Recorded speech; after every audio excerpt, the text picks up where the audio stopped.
Ngasisu mahausa-gumna mayamgidamakta nungairaba pungawari ama puduna lakjari.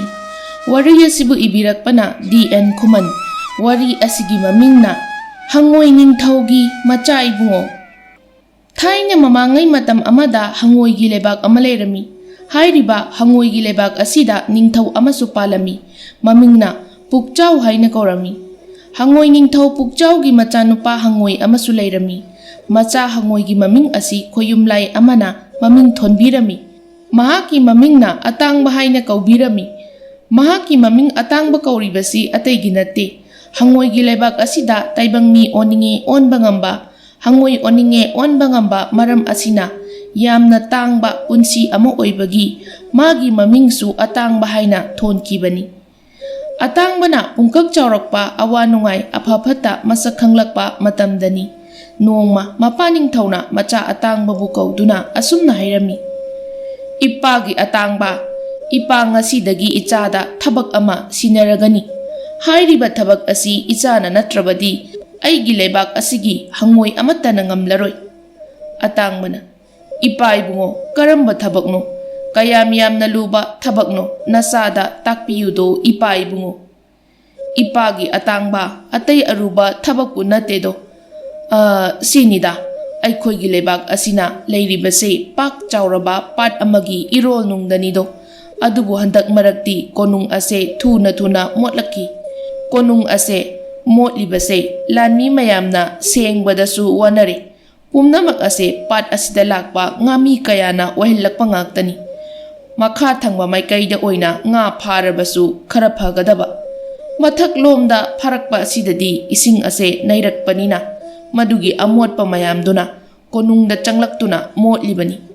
Maram aduna ngasidagi pat asida lakpa ngamisingda isana miyoiba oina onduna ngamising adubu makharomda oina phabinaba haigadabani. Karigumbada makoiga ichaga khatnaba yadeko phajana hainaduna makoibu makha thangba maikayda phahaluko ipagi atangba. Atangmana ipa ibungo ipagi nayathang kokthakta hapchari pumnamak nasana phanaba hotnajage ipa ibungo.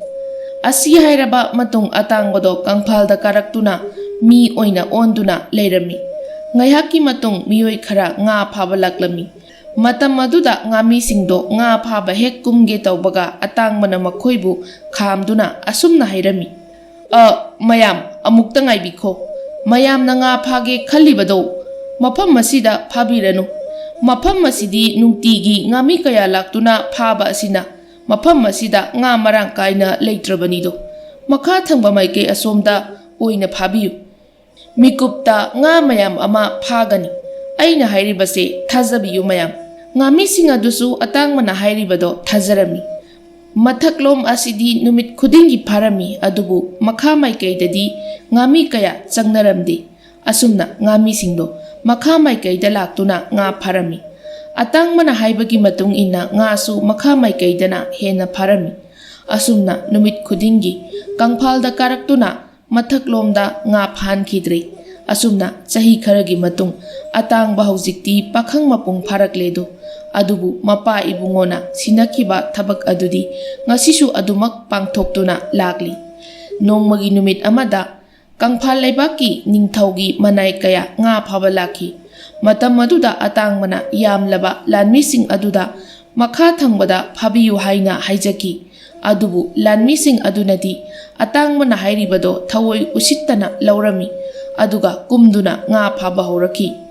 Matam aduda atangmana lanmisingduda kumdanaba haijaki. Adubu lamhenduna kumkirami. Atangbasu makhoiga manaba tanduna mapaning thaudo oina wakatlurage khanduna pat aduda chongthakirami.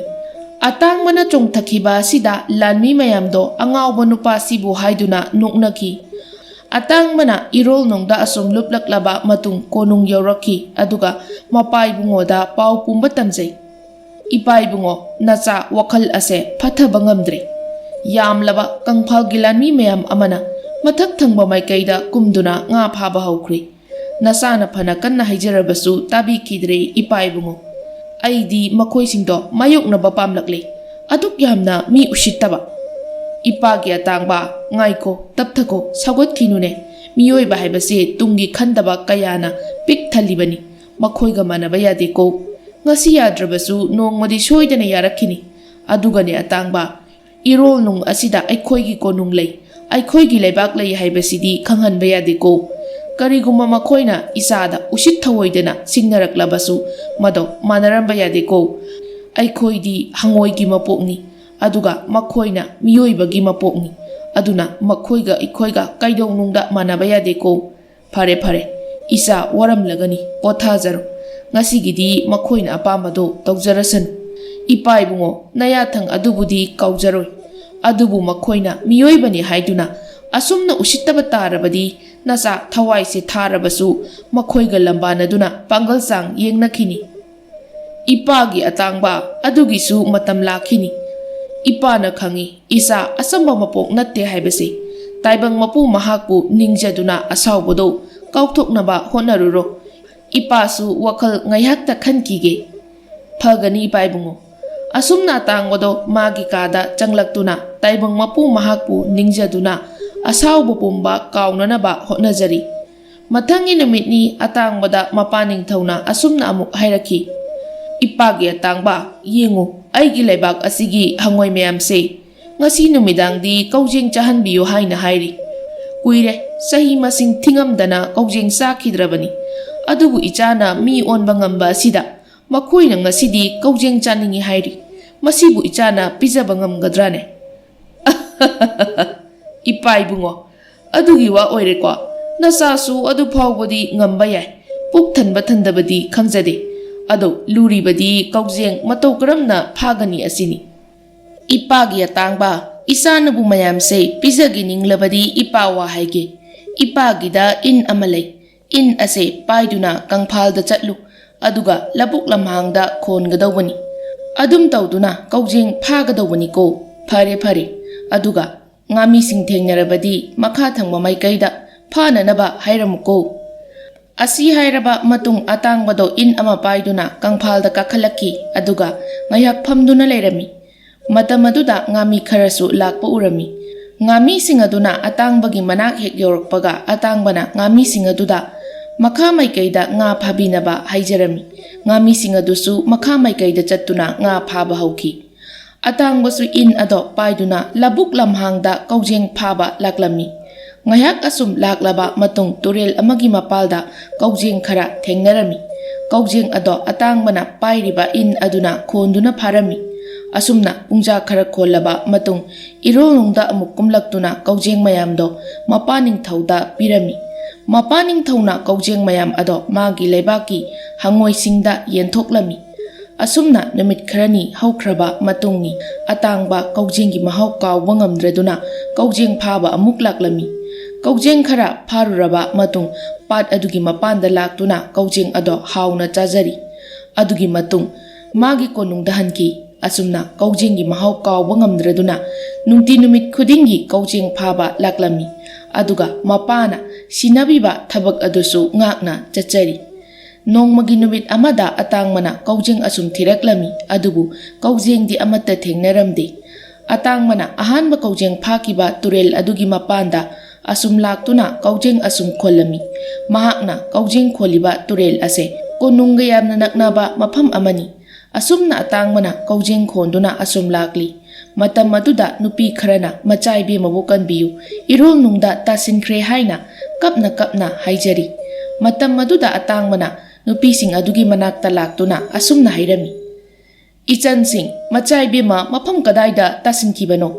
ꯏꯕꯨꯡꯗ ꯍꯥꯏꯌꯨ꯫ ꯅꯨꯄꯤ ꯑꯃꯅ, ꯏꯕꯨꯡ, ꯑꯁꯤꯒꯤ ꯅꯨꯡꯄꯥꯛ ꯑꯁꯤꯒꯤ ꯃꯈꯥꯗꯅꯤ꯫ ꯐꯔꯦ ꯐꯔꯦ, ꯑꯗꯨꯗꯤ ꯏꯕꯨꯡꯅ ꯀꯟꯕꯤꯕ ꯉꯝꯕ꯭ꯔꯥ ꯌꯦꯡꯒꯦꯀꯣ꯫ ꯏꯁꯤꯡ ꯑꯁꯤꯁꯨ ꯆꯦꯟꯗꯕ ꯑꯣꯏꯔꯗꯤ ꯐꯒꯗꯕꯅꯤ꯫ ꯐꯔꯦ, ꯉꯥꯏꯍꯥꯛ ꯉꯥꯏꯌꯨ, ꯑꯩ ꯂꯨꯞꯇꯨꯅ ꯊꯤꯔꯛꯀꯦ꯫ ꯑꯁꯤ ꯍꯥꯏꯔꯕ ꯃꯇꯨꯡ ꯑꯇꯥꯡꯕꯗꯣ ꯇꯨꯔꯦꯜꯒꯤ ꯏꯔꯣꯜꯅꯨꯡꯗ ꯆꯨꯞ ꯂꯨꯞꯈꯤꯔꯝꯃꯤ꯫ ꯇꯨꯔꯦꯜꯒꯤ ꯏꯔꯩ ꯑꯁꯤꯁꯨ ꯑꯗꯨꯛꯀꯤ ꯃꯇꯤꯛ ꯀꯟꯕꯅ ꯃꯆꯥ ꯏꯕꯦꯝꯃꯗꯣ ꯃꯐꯝ ꯑꯗꯨꯗ ꯂꯩꯕ ꯎꯔꯝꯗꯦ꯫ ꯑꯁꯨꯝꯅ ꯅꯨꯡꯂꯛ ꯀꯌꯥ ꯂꯩꯔꯤꯕꯗꯨꯗ ꯄꯟꯕ꯭ꯔꯥ ꯍꯥꯏꯅ ꯌꯦꯡꯂꯨꯏ, ꯑꯗꯨꯗꯁꯨ ꯄꯟꯕ ꯎꯔꯝꯗꯦ꯫ ꯑꯇꯥꯡꯕꯅ ꯏꯔꯣꯜꯅꯨꯡ ꯑꯗꯨꯗ ꯀꯣꯏꯅ ꯌꯦꯡꯂꯛꯄꯗ ꯅꯨꯡꯖꯥꯎ ꯑꯃꯒꯤ ꯃꯆꯤꯟꯗ ꯃꯆꯥ ꯏꯕꯦꯝꯃꯒꯤ ꯏꯜꯂꯤꯕ ꯐꯤ ꯑꯗꯨꯅ ꯄꯟꯗꯨꯅ ꯂꯩꯔꯤꯕꯗꯣ ꯎꯔꯝꯃꯤ꯫ ꯈꯨꯗꯛꯇ ꯃꯅꯥꯛꯇ ꯆꯪꯂꯛꯇꯨꯅ ꯃꯆꯥ ꯏꯕꯦꯝꯃꯕꯨ ꯄꯝꯗꯨꯅ ꯀꯪꯐꯥꯜꯗ ꯄꯨꯈꯠꯂꯛꯈꯤ꯫ Adubu Machaibemadi sor phunduna laikri. Phulliba sor ado hondoraknaba atangmana yamna kanna hotnaki. Aroibada Machaibemasu phulamba sor ado isinga konana hondoraki. Machaibemagi machindagi kamthorakiba ising aduna atangbagi mamai ado pumchotni chotliba. Atangmana mamai ado taithoklaga asumna hairei. Machaibema karino mittubu tangbirabro. Aigi mai asida natrabadi isingdo kamthokpam leitrabadawna. Machaibemana ngakpigani ibung nachan soijakre. Ado aigi itasingdi kadaida leihorage aina mafam asida kamdawna.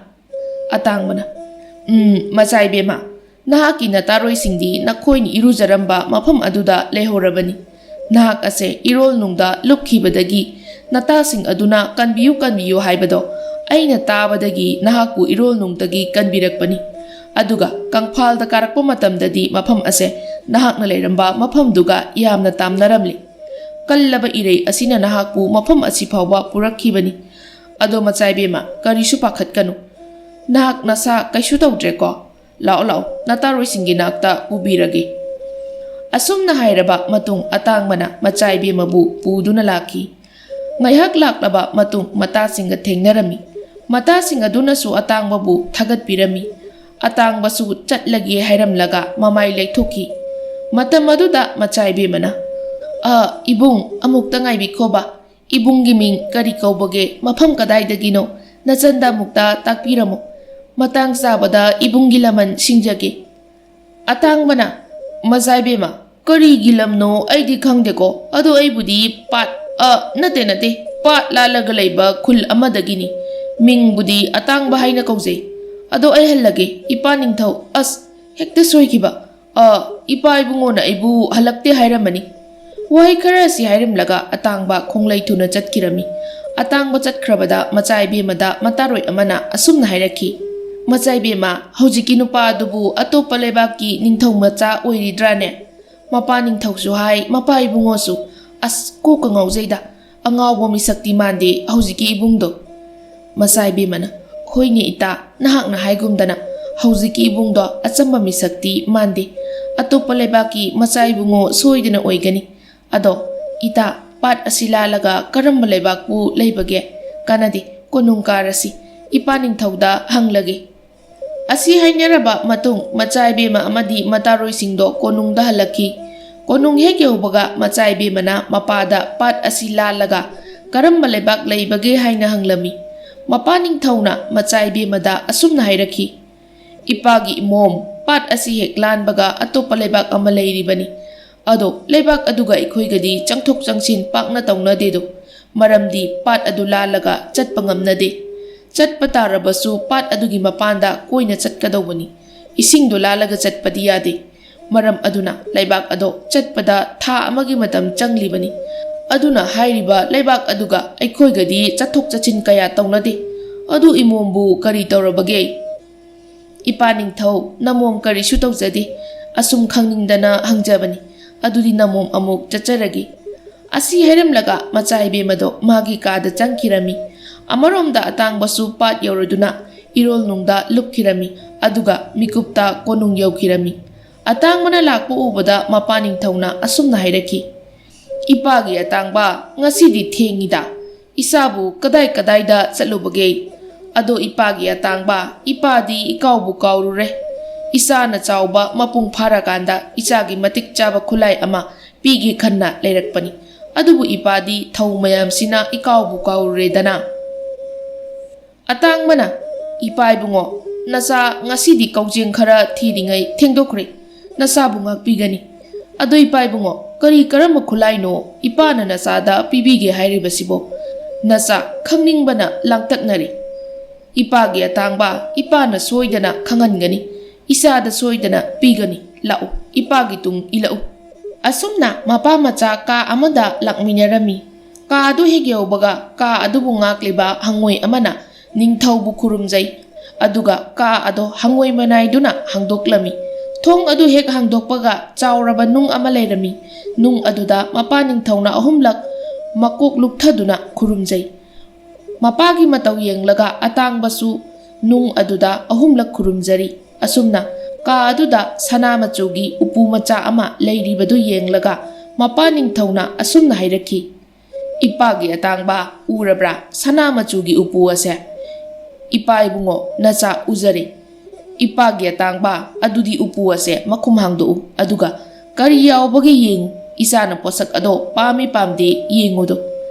ꯑꯇꯥꯡꯕꯅ ꯎꯄꯨ ꯑꯗꯨ ꯄꯥꯏꯗꯨꯅ ꯃꯈꯨꯝ ꯍꯥꯡꯗꯣꯛꯅꯕ ꯍꯣꯠꯅꯩ, ꯑꯗꯨꯕꯨ ꯇꯔꯥꯏ ꯍꯦꯛꯇ ꯍꯥꯡꯂꯛꯈꯤꯗꯦ꯫ ꯑꯁꯨꯝꯅ ꯃꯈꯥ ꯆꯤꯛꯇꯨꯅ ꯎꯄꯨ ꯑꯗꯨꯕꯨ ꯃꯈꯨꯝ ꯍꯥꯡꯗꯣꯛꯅꯕ ꯀꯟꯅ ꯃꯨꯛꯇꯅ ꯐꯛꯅꯕ ꯍꯣꯠꯅꯈꯤ꯫ ꯉꯥꯏꯍꯥꯛ ꯃꯨꯛꯂꯕ ꯃꯇꯨꯡ ಉಪು ꯑꯗꯨꯒꯤ ꯃꯈꯨꯝ ꯑꯗꯣ ꯍꯥꯡꯗꯣꯔꯛꯈꯤ꯫ ಉಪು ꯑꯗꯨ ꯍꯦꯛ ꯍꯥꯡꯕꯒ ꯑꯇꯥꯡꯕ ꯃꯈꯨꯠꯅ ꯃꯃꯤꯠ ꯑꯗꯣ ꯈꯨꯝꯖꯤꯜꯂꯝꯃꯤ, ꯃꯔꯝꯗꯤ ಉಪು ꯑꯗꯨꯒꯤ ꯃꯅꯨꯡꯗꯒꯤ ꯑꯔꯪꯕ ꯃꯉꯥꯜ ꯑꯃ ꯀꯥꯞꯊꯣꯔꯛꯄꯒꯤꯅꯤ꯫ ꯉꯥꯏꯍꯥꯛ ꯃꯃꯤꯠ ꯈꯨꯝꯂꯕ ꯃꯇꯨꯡ ꯃꯈꯨꯠꯇꯣ ꯇꯞꯅ ꯊꯥꯡꯊꯔꯒ ಉಪು ꯑꯗꯨꯗ ꯇꯞꯅ ꯌꯦꯡꯂꯛꯈꯤ꯫ ꯃꯇꯝ ꯑꯗꯨꯗ ꯃꯇꯤꯛ ꯃꯒꯨꯜ ꯀꯌꯥꯅ ꯄꯤꯛ ꯊꯟꯅ ꯌꯥꯎꯔꯕ ꯂꯪꯇ꯭ꯔꯤꯛ ꯂꯪꯕ ꯊꯥꯡ ꯑꯃ, ꯈꯨꯠ ꯄꯥꯏꯐꯝ ꯑꯗꯨꯗ ꯀꯩꯒꯤ ꯃꯀꯣꯛ ꯌꯦꯛꯄ ꯃꯒꯨꯟ ꯂꯩꯕ ꯊꯥꯡ ꯑꯃ ꯌꯥꯎꯔꯤꯕꯗꯣ ꯎꯔꯝꯃꯤ꯫ ꯊꯥꯡ ꯑꯗꯨ ꯍꯦꯛ ꯎꯕꯗ ꯑꯇꯥꯡꯕ ꯊꯧꯅꯥ ꯍꯦꯟꯅ ꯂꯩꯈꯤꯕꯒꯨꯝꯅ ꯂꯩꯔꯛꯈꯤ꯫ ꯊꯥꯡ ꯑꯗꯣ ꯌꯦꯛꯅꯕ ꯀꯌꯥꯅ ꯎꯕ ꯃꯇꯝꯗ ꯑꯀꯤꯕ ꯄꯣꯛꯍꯟꯕ ꯉꯝꯕ ꯊꯥꯡ ꯑꯃꯁꯨ ꯑꯣꯏꯔꯝꯃꯤ꯫ ꯊꯥꯡ ꯑꯗꯣ ꯑꯇꯥꯡꯕꯅ ꯇꯞꯅ ꯂꯧꯈꯠꯇꯨꯅ ꯄꯥꯏꯔꯝꯃꯤ, ꯑꯗꯨꯒ ꯊꯥꯡ ꯑꯗꯨꯒꯤ ꯅꯥꯛ ꯌꯦꯠ ꯑꯅꯤꯃꯛ ꯀꯨꯞꯅ ꯃꯨꯟꯅ ꯌꯦꯡꯂꯝꯃꯤ꯫ ꯑꯗꯨꯒ ꯃꯄꯥ ꯅꯤꯡꯊꯧꯗ ꯑꯁꯨꯝꯅ ꯍꯥꯏꯔꯛꯈꯤ, "ꯏꯄꯥ ꯏꯕꯨꯡꯉꯣ, ꯉꯁꯤ ꯏꯄꯥꯅ ꯄꯤꯅꯕꯤꯔꯤꯕ ꯊꯥꯡ ꯑꯁꯤꯗꯤ ꯑꯣꯟꯊꯣꯛꯅ ꯃꯒꯨꯟ ꯂꯩꯈ꯭ꯔꯦ꯫ ꯍꯦꯛ ꯎꯕꯃꯛꯇꯗ ꯅꯆꯥꯒꯤ ꯊꯧꯅꯥꯁꯦ ꯍꯥꯟꯅꯗꯒꯤ ꯁꯔꯨꯛ ꯀꯌꯥ ꯍꯥꯞꯄꯤꯕꯒꯨꯝ ꯇꯧꯖꯩꯗꯣ꯫ ꯊꯥꯡ ꯑꯁꯤꯕꯨ ꯀꯅꯥꯅ ꯄꯤꯔꯛꯈꯤꯕꯅꯣ ꯏꯄꯥ ꯏꯕꯨꯡꯉꯣ?" "ꯏꯄꯥꯒꯤ ꯑꯇꯥꯡꯕ, ꯆꯨꯝꯃꯤ, ꯊꯥꯡ ꯑꯁꯦ ꯑꯆꯝꯕ ꯊꯥꯡ ꯅꯠꯇꯦ, ꯑꯩꯈꯣꯏꯅ ꯂꯩꯔꯤꯕ ꯄꯥꯠ ꯑꯁꯤꯕꯨ ꯀꯣꯜꯂꯤꯕ ꯂꯥꯏꯔꯦꯝꯕꯤ ꯑꯃꯒꯤ ꯈꯨꯠꯂꯥꯏꯅꯤ꯫ ꯅꯍꯥꯛꯅ ꯇꯥꯏꯕꯪ ꯐꯥꯎꯔꯛꯄ ꯃꯇꯝꯗ ꯅꯍꯥꯛꯄꯨ ꯂꯥꯏꯔꯦꯝꯕꯤ ꯑꯗꯨꯅ ꯅꯍꯥꯛꯀꯤ ꯅꯃꯤꯡꯁꯨ ꯑꯇꯥꯡꯕ ꯍꯥꯏꯅ ꯊꯣꯟꯕꯤꯈꯤ꯫ ꯅꯍꯥꯛ ꯑꯁꯦ ꯃꯤ ꯑꯣꯟꯅꯤꯡꯂꯕꯁꯨ ꯍꯪꯉꯣꯏ ꯑꯣꯟꯅꯤꯡꯂꯕꯁꯨ ꯑꯣꯟꯕ ꯉꯝꯕꯒꯤ ꯃꯍꯩ ꯄꯤꯕꯤꯔꯝꯈꯤ꯫ ꯑꯗꯨꯗꯁꯨ ꯅꯠꯇꯅ ꯍꯪꯉꯣꯏ ꯑꯩꯈꯣꯏꯒꯤ ꯀꯥꯡꯂꯨꯞ ꯑꯁꯤꯕꯨ ꯃꯨꯠꯈꯤꯗꯅꯕ ꯅꯍꯥꯛꯄꯨ ꯁꯦꯝꯕꯤꯔꯛꯈꯤꯕꯅꯤ꯫ ꯑꯗꯨꯒ ꯑꯩꯈꯣꯏ ꯃꯌꯥꯝꯕꯨ ꯉꯥꯛꯄꯤ ꯁꯦꯟꯕꯤꯕ ꯃꯇꯝꯗ ꯈꯨꯠꯂꯥꯏ ꯑꯃ ꯃꯊꯧ ꯇꯥꯏ, ꯃꯔꯝ ꯑꯗꯨꯅ ꯂꯥꯏꯔꯦꯝꯕꯤ ꯑꯗꯨꯅ ꯄꯤꯔꯝꯕ ꯊꯥꯡ ꯑꯁꯤꯕꯨ ꯏꯆꯥꯗ ꯁꯤꯟꯅꯔꯝꯈꯤꯕꯅꯤ꯫ ꯑꯗꯨꯕꯨ ꯏꯄꯥꯅ ꯍꯥꯏꯒꯗꯧꯕꯗꯤ, ꯄꯦꯅꯥꯏꯗ꯭ꯔꯕ ꯃꯤꯑꯣꯏꯕꯒ ꯀꯩꯗꯧꯅꯨꯡꯗ ꯈꯠꯅꯕ ꯌꯥꯗꯦꯀꯣ꯫ ꯑꯗꯨꯕꯨ ꯃꯈꯣꯏꯅ ꯑꯩꯈꯣꯏꯕꯨ ꯃꯨꯠꯅꯕ ꯍꯣꯠꯅꯔꯛꯂꯕ ꯃꯇꯝ ꯑꯗꯨꯗ ꯏꯆꯥꯅ ꯇꯣꯝꯇꯅ ꯂꯩꯕꯥꯛ ꯀꯌꯥꯒ ꯃꯥꯌꯣꯛꯅꯕ ꯂꯥꯏꯅ ꯉꯝꯒꯅꯤ꯫ ꯑꯗꯨꯕꯨ ꯌꯥꯔꯤꯕ ꯃꯈꯩꯗꯤ ꯂꯥꯟ ꯁꯣꯛꯅꯗꯅꯕ ꯍꯣꯠꯅꯒꯗꯧꯕꯅꯤ꯫ ꯐꯔꯦ, ꯑꯗꯨꯗꯤ ꯊꯥꯡ ꯑꯁꯦ ꯉꯁꯤꯗꯒꯤ ꯏꯆꯥꯒ ꯁꯥꯒꯣꯟꯅꯔꯣꯀꯣ꯫ ꯉꯁꯤꯗꯒꯤ ꯏꯆꯥꯒꯤ ꯈꯨꯠꯂꯥꯏ ꯑꯣꯏꯔꯕꯅꯤꯀꯣ꯫ ꯑꯗꯣ ꯏꯄꯥꯁꯨ ꯄꯣꯊꯥꯔꯨꯔꯒꯦ, ꯅꯍꯥꯛꯁꯨ ꯄꯣꯊꯥꯔꯨꯔꯣ." ꯑꯁꯤ ꯍꯥꯏꯔꯝꯂꯕ ꯃꯇꯨꯡ ꯃꯄꯥ ꯅꯤꯡꯊꯧꯁꯨ ꯃꯥꯒꯤ ꯀꯥꯗ ꯆꯪꯈꯤꯔꯝꯃꯤ꯫ ꯑꯇꯥꯡꯕꯁꯨ ꯊꯥꯡ ꯑꯗꯣ ꯄꯥꯏꯔꯗꯨꯅ ꯊꯥꯡ ꯑꯗꯨꯗ ꯌꯦꯡꯗꯨꯅ ꯀꯥꯗ ꯆꯪꯂꯛꯏ, ꯑꯗꯨꯒ ꯐꯃꯨꯡꯗ ꯇꯞꯅ ꯍꯤꯞꯊꯔꯝꯃꯤ꯫ ꯑꯃꯔꯣꯝꯗꯅ ꯀꯪꯐꯥꯜꯗꯅꯤ ꯃꯆꯥ ꯏꯕꯦꯝꯃꯗꯣ ꯑꯇꯥꯡꯕꯒꯤ ꯋꯥꯈꯜꯗ ꯇꯨꯝꯊꯕ ꯌꯥꯗ ꯂꯩꯔꯤ꯫ ꯑꯇꯥꯡꯕ ꯑꯁꯤ ꯀꯅꯥꯅꯣ, ꯀꯗꯥꯏꯗꯒꯤꯅꯣ, ꯅꯤꯡꯊꯧꯒꯤ ꯃꯆꯥꯔꯥ ꯅꯠꯇꯕ꯭ꯔꯥ, ꯋꯥꯈꯜ ꯀꯌꯥ ꯑꯁꯤ ꯍꯟꯖꯤꯟ ꯈꯟꯖꯔꯤ꯫ ꯑꯁꯨꯝꯅ ꯅꯨꯃꯤꯠ ꯑꯁꯤꯃꯁꯨ ꯍꯧꯖꯤꯟꯈꯤ꯫ ꯃꯊꯪꯒꯤ ꯅꯨꯃꯤꯠꯅꯤ ꯃꯆꯥ ꯏꯕꯦꯝꯃꯗꯣ ꯃꯇꯥꯔꯣꯏꯁꯤꯡꯗꯨꯒ ꯇꯨꯔꯦꯜꯗ ꯂꯥꯛꯇꯨꯅ ꯐꯤ ꯁꯨꯔꯝꯃꯤ꯫ ꯑꯗꯨꯕꯨ ꯃꯆꯥ ꯏꯕꯦꯝꯃꯗꯤ ꯑꯇꯥꯡꯕꯅ ꯃꯥꯕꯨ ꯀꯟꯕꯤꯔꯝꯂꯒ ꯆꯠꯈꯤꯕ ꯃꯥꯏꯀꯩ ꯑꯗꯣꯝꯗ ꯃꯤꯠ ꯀꯨꯞꯇꯅ ꯌꯦꯡꯗꯨꯅ ꯂꯩꯖꯔꯤ꯫ ꯃꯇꯥꯔꯣꯏꯁꯤꯡ ꯑꯗꯨꯅꯁꯨ ꯃꯆꯥ ꯏꯕꯦꯝꯃꯒꯤ ꯃꯤꯠꯌꯦꯡ ꯑꯗꯣ ꯊꯨꯒꯥꯏꯅꯤꯡꯗ ꯇꯨꯃꯤꯟꯅ ꯋꯥ ꯉꯥꯡꯗꯅ ꯐꯤ ꯁꯨꯗꯨꯅ ꯂꯩꯔꯤ꯫ ꯑꯃꯔꯣꯝꯗꯅ ꯑꯇꯥꯡꯕꯗꯣ ꯃꯄꯥꯅ ꯁꯤꯟꯅꯈꯤꯕ ꯊꯕꯛ ꯑꯗꯣ ꯄꯥꯡꯊꯣꯛꯅꯕ ꯏꯔꯣꯜꯅꯨꯡꯗꯒꯤ ꯀꯪꯐꯥꯜꯗ ꯀꯥꯈꯠꯂꯛꯈꯤ꯫ ꯀꯪꯐꯥꯜ ꯍꯦꯛ ꯌꯧꯔꯛꯄꯒ ꯏꯀꯥꯟ ꯀꯥꯟꯅꯗꯅ ꯀꯪꯐꯥꯜꯒꯤ ꯂꯥꯟꯃꯤ ꯀꯌꯥ ꯃꯃꯥꯡꯒꯤ ꯃꯇꯧꯒꯨꯝ ꯄꯥꯠ ꯑꯗꯨꯗ ꯉꯥ ꯐꯥꯕ ꯂꯥꯛꯂꯝꯃꯤ꯫ ꯑꯇꯥꯡꯕꯅ ꯂꯥꯟꯃꯤꯁꯤꯡ ꯑꯗꯨꯗ ꯃꯈꯥ ꯃꯥꯏꯀꯩꯗ ꯐꯥꯕꯤꯌꯨ, ꯃꯊꯛꯁꯤꯗꯤ ꯐꯥꯕꯤꯒꯅꯨ ꯍꯥꯏꯅ ꯍꯟꯖꯤꯟ ꯍꯥꯏꯖꯈꯤ꯫ ꯑꯗꯨꯕꯨ ꯂꯥꯟꯃꯤ ꯑꯃ ꯑꯅꯤꯅ ꯑꯇꯥꯡꯕꯗ ꯑꯁꯨꯝꯅ ꯍꯥꯏꯔꯝꯃꯤ, "ꯍꯩ, ꯅꯪꯕꯨ ꯑꯉꯥꯎꯕ꯭ꯔꯣ ꯍꯥ? ꯄꯥꯠ ꯑꯁꯤꯗ ꯉꯥ ꯐꯥꯕꯒꯤ ꯃꯐꯝ ꯑꯃ ꯑꯃꯨꯛ ꯂꯩꯒꯗ꯭ꯔꯣ? ꯄꯥꯠ ꯑꯁꯦ ꯑꯩꯈꯣꯏꯒꯤ ꯂꯩꯕꯥꯛꯀꯤ ꯉꯥ ꯐꯥꯐꯝꯅꯤ꯫ ꯃꯁꯤꯗ ꯅꯪꯅ ꯃꯈꯥ ꯃꯥꯏꯀꯩꯗ ꯐꯥꯕꯤꯌꯨ ꯍꯥꯏꯔꯤꯕꯁꯤ ꯅꯠꯇꯦ, ꯑꯩꯈꯣꯏꯕꯨ ꯃꯈꯥ ꯃꯥꯏꯀꯩꯗ ꯀꯨꯝꯍꯜꯂꯒ ꯍꯥꯠꯀꯦ ꯍꯥꯏꯔꯤꯕ꯭ꯔꯣ ꯍꯥ ꯑꯉꯥꯎꯕ? ꯃꯦꯟ ꯇꯥꯗꯕꯁꯤꯗꯤ, ꯆꯠꯂꯣ ꯑꯗ!" ꯑꯁꯤ ꯍꯥꯏꯔꯒ ꯑꯇꯥꯡꯕꯕꯨ ꯏꯟꯊꯣꯛꯈꯤꯔꯝꯃꯤ꯫ ꯑꯗꯨꯒ ꯂꯥꯟꯃꯤ ꯇꯪꯈꯥꯏ ꯑꯃꯗꯤ ꯄꯥꯠ ꯑꯗꯨꯗ ꯀꯨꯝꯂꯒ ꯉꯥ ꯐꯥꯕ ꯍꯧꯈꯤ꯫ ꯑꯗꯨꯒ ꯇꯪꯈꯥꯏ ꯑꯃꯅ ꯈꯨꯠꯂꯥꯏ ꯁꯦꯟꯅꯗꯨꯅ ꯂꯩꯔꯤ꯫ ꯉꯥꯏꯍꯥꯛꯀꯤ ꯃꯇꯨꯡ ꯑꯀꯟꯕ ꯅꯨꯡꯁꯤꯠ ꯑꯃ ꯈꯪꯍꯧꯗꯅ ꯄꯥꯠ ꯑꯗꯨꯗ ꯁꯤꯠꯂꯛꯈꯤ꯫ ꯅꯨꯡꯁꯤꯠ ꯑꯗꯣ ꯌꯥꯝꯅ ꯀꯟꯕ ꯑꯣꯏꯈꯤꯕꯅ ꯄꯥꯠ ꯑꯗꯨꯒꯤ ꯏꯁꯤꯡ ꯃꯌꯥꯝꯗꯣ ꯏꯊꯛ ꯏꯄꯣꯝ ꯅꯥꯏꯔꯛꯈꯤ꯫ ꯑꯁꯨꯝꯅ ꯏꯊꯛ ꯏꯄꯣꯝ ꯂꯥꯛꯄ ꯑꯁꯤꯗ ꯉꯥ ꯐꯥꯗꯨꯅ ꯂꯩꯔꯤꯕ ꯂꯥꯟꯃꯤ ꯈꯔꯗꯤ ꯏꯔꯣꯜꯅꯨꯡꯗ ꯂꯨꯞꯈꯤꯔꯝꯃꯤ꯫ ꯑꯗꯨꯕꯨ ꯃꯤꯑꯣꯏ ꯑꯃꯗꯤ ꯂꯨꯞꯈꯤꯗꯦ꯫ ꯀꯪꯐꯥꯜꯗ ꯈꯨꯠꯂꯥꯏ ꯁꯦꯟꯅꯔꯤꯕ ꯃꯌꯥꯝꯗꯣ ꯀꯣꯏꯆꯦꯟ ꯆꯦꯟꯗꯨꯅ ꯂꯩꯖꯩ, ꯑꯗꯨꯕꯨ ꯀꯟꯕꯗꯤ ꯀꯅꯥꯁꯨ ꯉꯝꯈꯤꯗ꯭ꯔꯦ꯫ ꯊꯧꯗꯣꯛ ꯑꯁꯤ ꯅꯤꯡꯊꯧꯗ ꯊꯤꯟꯊꯗꯅ ꯇꯝꯂꯨꯅꯕ ꯃꯈꯣꯏ ꯂꯥꯟꯃꯤ ꯃꯌꯥꯝꯗꯣ ꯈꯨꯗꯛꯇ ꯀꯣꯅꯨꯡ ꯃꯥꯏꯀꯩ ꯄꯥꯡꯂꯛꯈꯤ꯫ ꯑꯃꯔꯣꯝꯗꯅ ꯑꯇꯥꯡꯕꯁꯨ ꯏꯔꯣꯜꯅꯨꯡꯗ ꯂꯨꯞꯇꯨꯅ ꯀꯣꯅꯨꯡꯗ ꯃꯤꯀꯨꯞꯇ ꯌꯧꯈꯤ꯫ ꯀꯣꯅꯨꯡ ꯌꯧꯔꯕꯗ ꯃꯄꯥꯅꯤꯡꯊꯧꯗ ꯄꯥꯎ ꯄꯨꯝꯕ ꯇꯝꯂꯝꯃꯤ꯫ ꯃꯄꯥꯅꯤꯡꯊꯧꯅꯁꯨ ꯃꯥꯒꯤ ꯂꯥꯟꯃꯤ ꯍꯪꯉꯣꯏ ꯃꯌꯥꯝꯗꯣ ꯊꯥꯗꯣꯛꯇꯨꯅ ꯏꯔꯣꯜꯅꯨꯡꯗ ꯂꯨꯞꯈ꯭ꯔꯕ ꯂꯥꯟꯃꯤ ꯃꯌꯥꯝꯗꯣ ꯀꯟꯕꯤꯔꯝꯃꯤ ꯑꯗꯨꯒ ꯀꯣꯅꯨꯡꯗ ꯄꯣꯊꯥꯍꯜꯂꯝꯃꯤ꯫ ꯂꯥꯟꯃꯤ ꯃꯌꯥꯝꯗꯣ ꯏꯔꯣꯜꯅꯨꯡꯗ ꯂꯨꯞꯂꯛꯄ ꯑꯁꯤꯗ ꯏꯔꯥꯛꯅꯗꯨꯅ ꯋꯥꯈꯜ ꯇꯥꯔꯝꯗꯦ ꯑꯗꯨꯕꯨ ꯋꯥꯈꯜ ꯂꯥꯛꯄ ꯉꯥꯏꯗꯨꯅ ꯂꯩꯔꯤ꯫ ꯑꯃꯔꯣꯝꯗꯅ ꯀꯪꯐꯥꯜꯒꯤ ꯂꯥꯟꯃꯤ ꯈꯔꯗꯨꯁꯨ ꯀꯣꯅꯨꯡ ꯌꯧꯔꯛꯇꯨꯅ ꯂꯥꯟꯃꯤ ꯈꯔ ꯏꯔꯣꯜꯅꯨꯡ ꯑꯗꯨꯗ ꯏꯊꯛ ꯏꯄꯣꯝ ꯂꯥꯛꯄꯗꯒꯤ ꯂꯨꯞꯈ꯭ꯔꯦ ꯍꯥꯏꯅ ꯍꯥꯏꯔꯝꯃꯤ꯫ ꯈꯨꯗꯛꯇ ꯂꯥꯟꯃꯤ ꯀꯌꯥ ꯑꯃ ꯂꯣꯏꯅꯗꯨꯅ ꯃꯐꯝꯗꯨꯗ ꯂꯥꯛꯂꯝꯃꯤ ꯑꯗꯨꯒ ꯏꯔꯣꯜꯅꯨꯡꯗ ꯂꯨꯞꯇꯨꯅ ꯊꯤꯍꯜꯂꯝꯃꯤ ꯑꯗꯨꯕꯨ ꯑꯃꯠꯇ ꯊꯤꯕ ꯐꯪꯂꯝꯗꯦ꯫ ꯅꯤꯡꯊꯧꯅ ꯂꯥꯟꯃꯤꯁꯤꯡ ꯑꯗꯨꯗ ꯃꯇꯧ ꯀꯔꯝꯅ ꯂꯨꯞꯈꯤꯕꯅꯤ ꯍꯥꯏꯅ ꯑꯃꯨꯛꯀ ꯍꯟꯅ ꯍꯪꯂꯛꯈꯤ꯫ ꯃꯇꯝ ꯑꯗꯨꯗ ꯏꯔꯣꯜꯅꯨꯡꯗ ꯂꯨꯞꯍꯧꯗ꯭ꯔꯕ ꯂꯥꯟꯃꯤ ꯑꯃꯅ ꯑꯁꯨꯝꯅ ꯍꯥꯏꯔꯛꯈꯤ, "ꯏꯅꯤꯡꯊꯧ, ꯅꯅꯥꯏ ꯍꯧꯖꯤꯛꯇ ꯀꯔꯤꯒꯨꯝꯕ ꯑꯃ ꯅꯤꯡꯁꯤꯡꯂꯛꯂꯦꯗꯣ?" ꯂꯥꯟꯃꯤ: "ꯀꯔꯤ ꯑꯃꯨꯛ ꯅꯤꯡꯁꯤꯡꯂꯛꯂꯒꯦ ꯅꯤꯡꯊꯧ, ꯑꯩꯉꯣꯟꯗ ꯄꯥꯎꯗꯝꯃꯨꯗꯣ?" ꯂꯥꯟꯃꯤ ꯑꯗꯨꯅ: "ꯏꯅꯤꯡꯊꯧ, ꯉꯁꯥꯏ ꯅꯅꯥꯏ ꯑꯩꯈꯣꯏꯅ ꯃꯐꯝ ꯑꯁꯤ ꯌꯧꯔꯛꯄꯒ ꯉꯥ ꯐꯥꯕ ꯀꯨꯝꯂꯝꯗꯥꯏ ꯃꯇꯝꯗ ꯃꯁꯛ ꯈꯪꯗꯕ ꯅꯨꯄꯥ ꯑꯃꯅ ꯃꯐꯝ ꯑꯁꯤꯗ ꯉꯥ ꯐꯥꯕꯤꯒꯅꯨ, ꯃꯈꯥ ꯃꯥꯏꯀꯩꯗ ꯑꯣꯏꯅ ꯐꯥꯕꯤꯌꯨ ꯍꯥꯏꯅ ꯍꯥꯏꯔꯛꯈꯤ꯫ ꯅꯨꯄꯥ ꯑꯗꯨꯒ ꯑꯩꯈꯣꯏꯒ ꯉꯥꯏꯍꯥꯛ ꯅꯤꯡꯉꯥꯏ ꯁꯪꯗꯥꯅꯈꯤ꯫ ꯑꯗꯨꯒꯤ ꯃꯇꯨꯡ ꯑꯩꯈꯣꯏ ꯉꯥ ꯐꯥꯕ ꯀꯨꯝꯂꯛꯈꯤ꯫ ꯃꯇꯝ ꯑꯗꯨꯗ ꯈꯪꯍꯧꯗꯅ ꯑꯀꯟꯕ ꯅꯨꯡꯁꯤꯠ ꯑꯃ ꯁꯤꯠꯂꯛꯈꯤ꯫ ꯅꯨꯡꯁꯤꯠꯇꯨꯅ ꯃꯔꯝ ꯑꯣꯏꯔꯒ ꯏꯄꯥꯛ ꯑꯁꯤꯒꯤ ꯏꯁꯤꯡꯁꯨ ꯑꯀꯟꯕ ꯃꯑꯣꯡꯗ ꯏꯊꯛ ꯏꯄꯣꯝ ꯅꯥꯏꯔꯛꯈꯤ꯫ ꯑꯗꯨꯅ ꯃꯔꯝ ꯑꯣꯏꯔꯒ ꯂꯨꯞꯈꯤꯕꯅꯤ ꯏꯅꯤꯡꯊꯧ꯫ ꯑꯗꯨꯒꯤ ꯁꯛꯈꯪꯗꯕ ꯅꯨꯄꯥꯗꯣ ꯃꯃꯥꯡꯗꯁꯨ ꯑꯃꯨꯛ ꯊꯦꯡꯅꯈ꯭ꯔꯦ꯫ ꯃꯇꯝ ꯑꯗꯨꯗꯁꯨ ꯉꯁꯤ ꯍꯥꯏꯈꯤꯕ ꯑꯗꯨꯒꯨꯝꯅ ꯃꯐꯝꯁꯤꯗ ꯉꯥ ꯐꯥꯕꯤꯒꯅꯨ ꯍꯥꯏꯈꯤ꯫ ꯑꯗꯨꯗꯁꯨ ꯑꯩꯈꯣꯏꯅ ꯅꯝꯗꯨꯅ ꯐꯥꯈꯤ꯫ ꯃꯇꯝ ꯑꯗꯨꯗ ꯅꯨꯄꯥꯗꯣ ꯏꯔꯣꯜꯅꯨꯡ ꯑꯁꯤꯗ ꯆꯣꯡꯊꯈꯤꯕꯗꯒꯤ ꯑꯗꯨꯝ ꯀꯥꯔꯛꯈꯤꯗ꯭ꯔꯦ ꯏꯅꯤꯡꯊꯧ꯫ ꯅꯤꯡꯊꯧꯅ: "ꯑꯣ, ꯑꯗꯨꯗꯤ ꯅꯨꯄꯥ ꯑꯗꯨ ꯄꯥꯠ ꯑꯁꯤꯒꯤ ꯐꯠꯇꯕ ꯂꯥꯏ ꯑꯣꯏꯔꯤꯕ꯭ꯔꯥ ꯅꯠꯇ꯭ꯔꯒ ꯄꯥꯠ ꯑꯁꯤꯗ ꯑꯉꯛꯄ ꯀꯔꯤꯒꯨꯝꯕ ꯈꯔ ꯂꯩꯔꯤꯕ꯭ꯔꯥ? ꯅꯨꯄꯥ ꯑꯗꯨꯅ ꯍꯥꯏꯕ ꯏꯟꯗꯕꯒꯤ ꯑꯋꯥꯕ ꯑꯁꯦ ꯃꯍꯥꯛꯅ ꯁꯤꯟꯗꯨꯅ ꯊꯣꯛꯍꯜꯂꯤꯕ꯭ꯔꯥ? ꯐꯩ, ꯈꯪꯒꯅꯤ꯫ ꯆꯠꯂꯨ, ꯅꯈꯣꯏ ꯈꯔ ꯀꯣꯅꯨꯡꯗ ꯂꯩꯔꯤꯕ ꯂꯥꯟꯃꯤ ꯄꯨꯝꯕꯗ ꯃꯈꯜ ꯀꯌꯥꯒꯤ ꯈꯨꯠꯂꯥꯏ ꯄꯨꯔꯛꯎ ꯍꯥꯏꯌꯨ ꯑꯗꯨꯒ ꯍꯨ ꯆꯐꯨ 100ꯒ ꯄꯨꯔꯛꯎ꯫ ꯉꯁꯤꯗꯤ ꯄꯥꯠ ꯑꯁꯦ ꯃꯈꯜ ꯀꯌꯥꯒꯤ ꯆꯥꯡꯌꯦꯡ ꯌꯦꯡꯂꯒꯦ, ꯈꯪꯒꯅꯤꯗꯣ."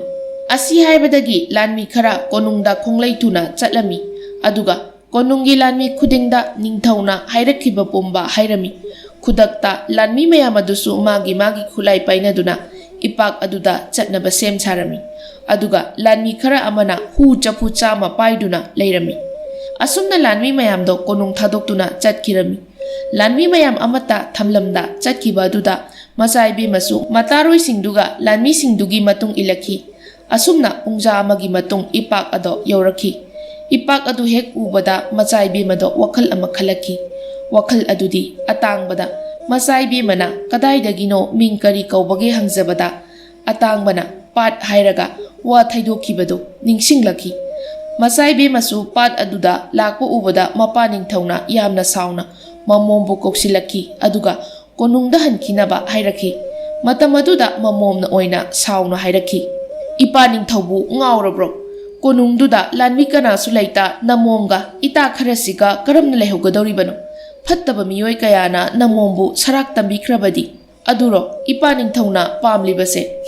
ꯆꯠꯆꯔꯒꯦ ꯌꯥꯔꯦ꯫ ꯏꯄꯥꯒꯤ ꯃꯣꯝ ꯆꯨꯝꯃꯤꯗꯅ, ꯍꯣꯏ ꯍꯣꯏ, ꯂꯩꯔꯣ ꯂꯩꯔꯣ, ꯏꯄꯥꯒ ꯄꯨꯟꯅ ꯍꯜꯂꯁꯤ꯫ ꯂꯥꯟꯃꯤ ꯃꯌꯥꯝ, ꯍꯧꯖꯤꯛꯃꯛ ꯄꯥꯠ ꯑꯁꯤꯗ ꯂꯨꯞꯇꯨꯅ ꯏꯔꯣꯜꯅꯨꯡꯗ ꯀꯔꯤ ꯀꯔꯤ ꯂꯩ ꯍꯥꯏꯕꯗꯣ ꯌꯦꯡꯊꯣꯔꯛꯎ꯫ ꯀꯔꯤꯒꯨꯝꯕ ꯂꯩꯇ꯭ꯔꯕꯗꯤ ꯍꯨ ꯃꯌꯥꯝꯁꯤ ꯄꯥꯠ ꯑꯁꯤꯗ ꯍꯩꯊꯒꯗꯧꯕꯅꯤ꯫ ꯂꯥꯟꯃꯤ ꯃꯌꯥꯝ ꯑꯗꯨꯁꯨ ꯅꯤꯡꯊꯧꯅ ꯍꯥꯏꯕꯒꯤ ꯃꯇꯨꯡ ꯏꯟꯅ ꯏꯔꯨꯞꯄ ꯍꯩꯕ ꯂꯥꯟꯃꯤ ꯈꯔ ꯏꯔꯣꯜꯅꯨꯡꯗ ꯂꯨꯞꯇꯨꯅ ꯀꯔꯤ ꯀꯔꯤ ꯂꯩ ꯍꯥꯏꯅ ꯀꯣꯌꯦꯡ ꯌꯦꯡꯂꯝꯃꯤ ꯑꯗꯨꯕꯨ ꯀꯔꯤꯁꯨ ꯂꯩꯕ ꯎꯔꯝꯗꯦ꯫ ꯂꯥꯟꯃꯤꯁꯤꯡ ꯑꯗꯨꯁꯨ ꯀꯪꯐꯥꯜꯗ ꯑꯃꯨꯛ ꯀꯥꯔꯛꯇꯨꯅ ꯀꯔꯤꯁꯨ ꯂꯩꯇꯦ ꯍꯥꯏꯅ ꯄꯥꯎ ꯇꯝꯂꯝꯃꯤ꯫ ꯑꯗꯨꯒꯤ ꯃꯇꯨꯡ ꯍꯨ ꯆꯐꯨ 100 ꯑꯗꯣ ꯑꯃꯨꯛꯇ ꯄꯨꯟꯅ ꯍꯩꯊꯅꯕ ꯍꯥꯏꯔꯛꯈꯤ꯫ ꯃꯆꯥꯏꯕꯦꯝꯃꯅ ꯃꯄꯥꯅꯤꯡꯊꯧꯒꯤ ꯌꯥꯊꯪ ꯑꯗꯨ ꯇꯧꯗꯅꯕ ꯀꯟꯅ ꯍꯥꯏꯖꯈꯤ ꯑꯗꯨꯕꯨ ꯃꯄꯥ ꯃꯆꯥ ꯋꯥꯔꯤ ꯇꯧꯔꯤꯉꯩ ꯍꯨ ꯑꯗꯨꯗꯤ ꯂꯥꯟꯃꯤꯁꯤꯡ ꯑꯗꯨꯅ ꯍꯩꯊꯈꯤꯔꯝꯃꯤ꯫ ꯍꯨ ꯑꯗꯨꯒꯤ ꯃꯌꯥꯏꯅ ꯍꯧꯖꯤꯛꯇꯤ ꯍꯪꯉꯣꯏꯒꯤ ꯂꯩꯕꯥꯛ ꯁꯤꯟꯕ ꯊꯨꯡꯅ ꯆꯥꯏꯊꯣꯔꯛꯈꯤ꯫ ꯍꯨ ꯑꯗꯨꯅ ꯃꯔꯝ ꯑꯣꯏꯔꯒ ꯍꯪꯉꯣꯏ ꯀꯌꯥ ꯁꯤꯕ ꯌꯥꯎꯔꯛꯈꯤ꯫ ꯑꯁꯨꯝꯅ ꯍꯪꯉꯣꯏ ꯀꯌꯥ ꯁꯤꯔꯛꯄ ꯑꯗꯨꯗꯗꯤ ꯍꯪꯉꯣꯏ ꯄꯨꯝꯕ ꯀꯣꯅꯨꯡꯗ ꯆꯦꯟꯅꯔꯛꯈꯤ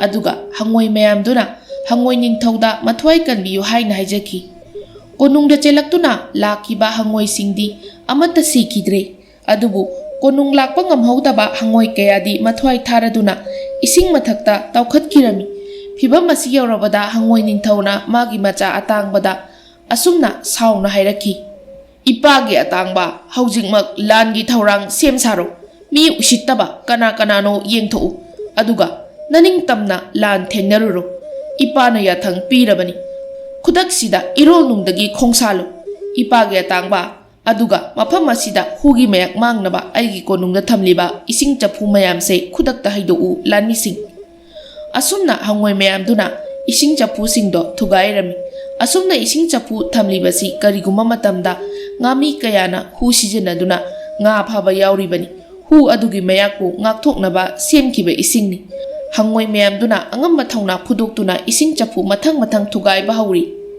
amaromdana atangbasu ising ado thaklaga sor thingduna miyoibagi sabanda kangphalda khonglai thuna phaugalaki matam aduda lanmi mayamdo khulai paiduna sem sanaki atangba kangphal he karakpaga wahang pahongdabi kangphalgi lanmi mayamduga matomtaga mayokna bahoraki atangbagi matik magulna pikthana yawba kaigi makok yekpa thangdo satoraki matam aduda lanmi khara amadi thangdu ubada mamai leiduna chelami asumna atangmana kangphalgi lanmi mayamdo kaisu leitaba tumit kang ama hatpagum hatpa horaki masaibi madi atangmani haiba khanglamdi kangphal hek yorokpaga lal horakpa sida masaibi masu pakthaduna kaptuna kina leiri asumna atangmana lanmi kaya kaya hatpa horaki haujikti kangphalgi lanmi masing ase saruk ahumda saruk anidi mayeng takri matam aduda kangphalgi lanmi mayamdo kibana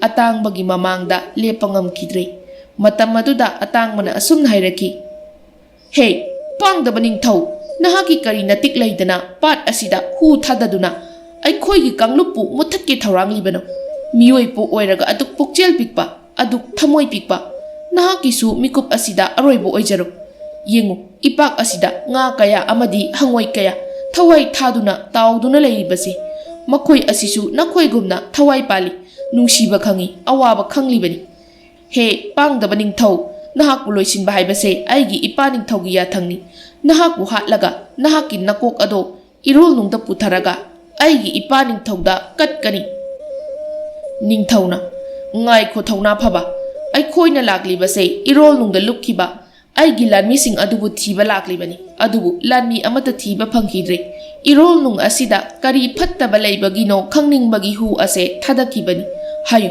nahakpu kanano sengna hayu aduga aigi ingak ase nafamda katjagi taw pangdaba ningthau ai ase irol nungda leiba hangoi lebaki hangoi ningthaugi macha ibungoni imingna atangba kawi aduga pukchel bikpa ningthau asimasu takho ithak ipom lakpadagi irol nungda lukhraba nahaki lanmi singdo irol nungi konungda wakhal laknaba ipa ningthauna kanna hona hori nahaki lanmi sing aikhoigi khujin thorangna awaba tahankiba nate aigi ipa ningthaudi lan pamdaba thamoi yamna sengba ipani nahakuma pangdaba misak nate haujikti nahaki nangak asi kaklagi pangdaba atangmana hairibado masaibe masu tarami atangmana thang sattuna ningthaugi mathwai bu lauge changlakpa mikup aduda masaibe ma prap prap chenthoraktuna mapa ningthaugi mangda leptuna makut ani tingthoktuna asumna hairei ibung atangba amukta lepiko nasan munung sibiduna ipa ningthaugi thawaidadi kanbiyu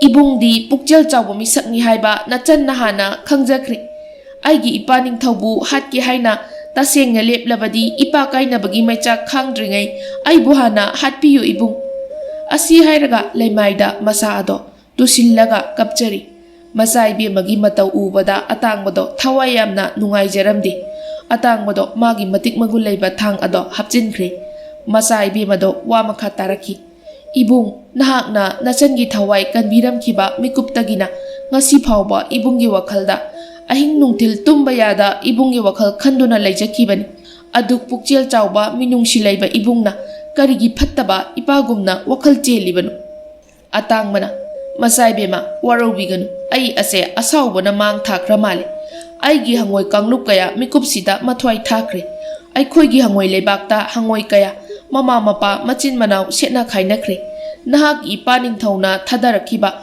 hu aduna maram oiraga adubu phare ai nahak ipa se ngakpirabani asumna wari kaya sanari amaromdana irol nungi hangoi mayamna ising kaya haidorakpadagi hugi mayak mangkhre taseng ising ngakta oikhre.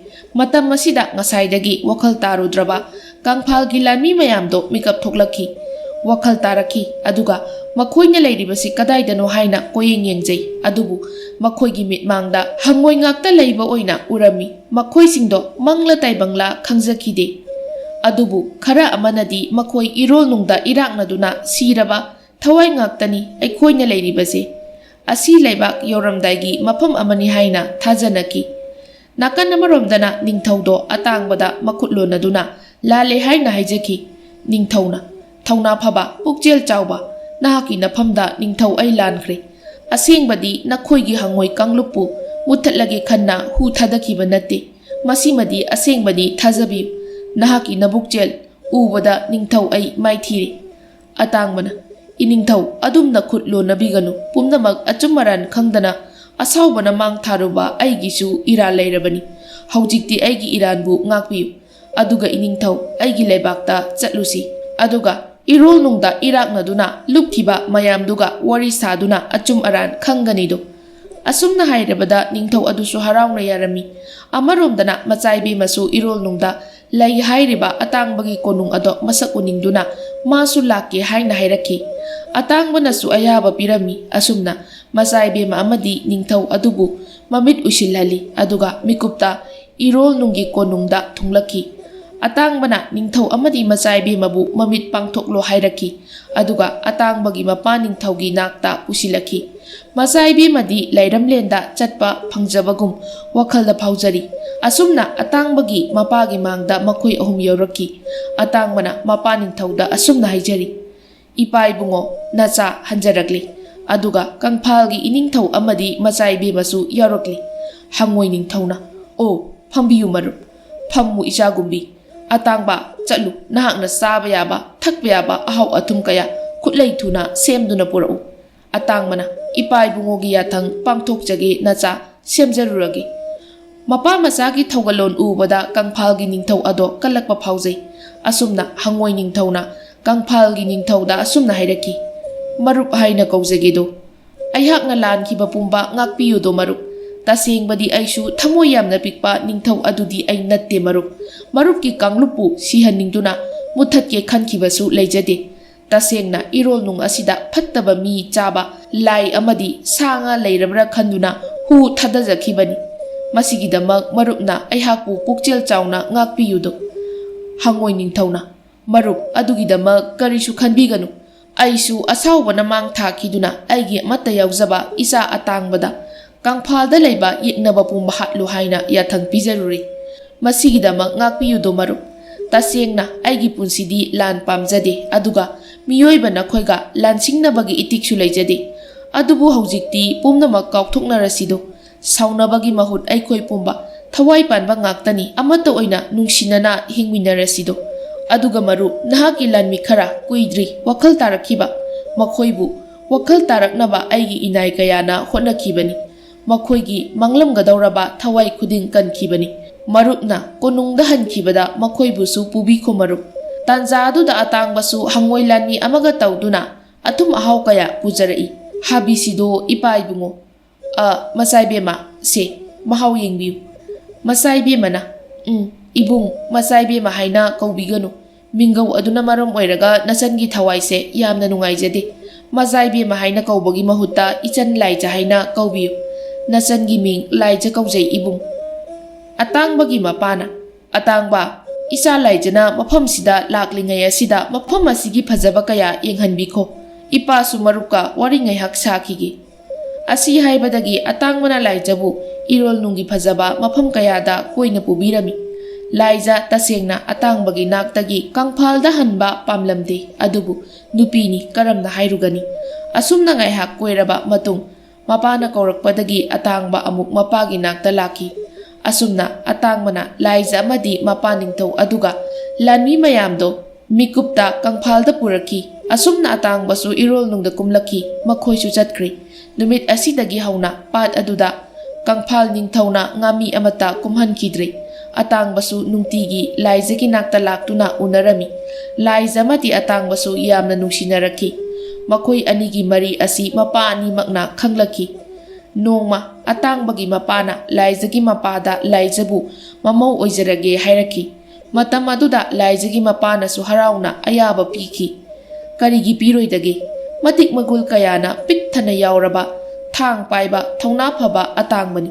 Asumna mapa mapa yanarabada atangba amadi Laiza chawna luhongduna atangbagi taloi oiduna irol nungi hangoi leibakta Laiza amadi atangba punna panki aduga kangphal amadi irol nungi ningthau anisu masa haktaksida achetpa mari ama thamba ngamjaki.